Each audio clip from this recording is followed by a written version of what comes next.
शिव शंकर जय जय शंकर शिव शिव शंकर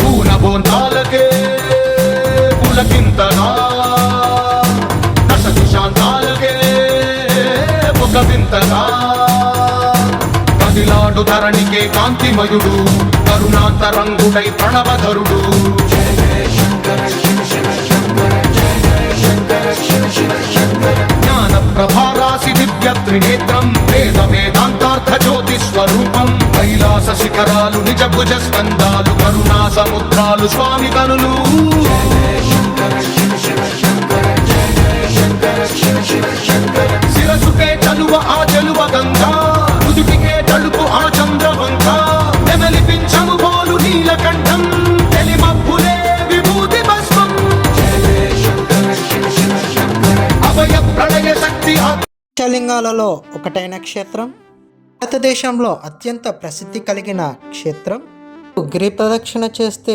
మోక్షం కలిగించే క్షేత్రం లేనిదే ఈ ఆలయానికి చేరుకోలేము అన్నది భక్తుల నమ్మకంతో అయిన క్షేత్రం. తెలుగు ప్రజలు అరుణాచలం అని, తమిళనాడులో తిరువన్నమలై అని పిలుస్తారు. నమస్తే, వెల్కమ్ టు తేజ్ బ్లాగ్. శివోహం కార్యక్రమానికి స్వాగతం సుస్వాగతం. తమిళనాడు రాష్ట్రంలోని తిరువన్నమలై పట్టణంలోని పరమేశ్వరుడు అరుణాచలేశ్వరుడుగా, అమ్మవారు అచ్యుతాంబాదేవిగా పూజలు అందుకుంటున్నారు. క్షేత్రంలో శివుణ్ణి దర్శించుకునే ముందు గిరి ప్రదక్షిణ చేస్తారు. ప్రదక్షిణ 14 కిలోమీటర్లు ఉంటుంది.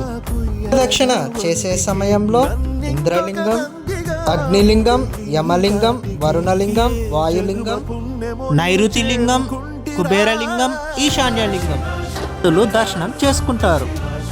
గిరి ప్రదక్షిణ చేయటం వలన జన్మల పాపములు తొలగుతాయని, ఈ జన్మ నుంచి విముక్తి కలగటం, కోరుకున్న కోరికలు నెరవేరుతాయి అన్నది భక్తుల నమ్మకం. అరుణాచలేశ్వరుని ఆలయం 25 ఎకరముల విస్తీర్ణంలో ఉన్నది. అరుణాచల ఆలయ గేట్వే టవర్లు అని పిలువబడే 4 గోపురాలు ఉన్నాయి. ఉన్న వాటిలో తూర్పు గోపురం ఎత్తైనది. 11 అంతస్తులు 66 మీటర్లలో ఈ ఆలయం ఉంటుంది.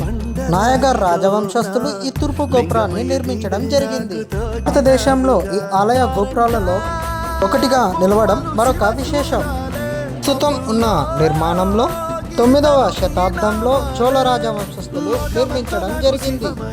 కొన్ని సంవత్సరాల తర్వాత రాజవంశులు మరియు తులువ రాజవంశులు నగర రాజవంశస్థులు ఆపాదించబడ్డాయి.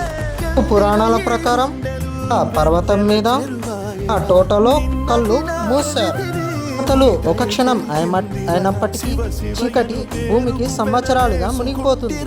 విషయాన్ని గ్రహించిన పార్వతి శివునికి భక్తితో కఠోర తపస్సు చేస్తుంది.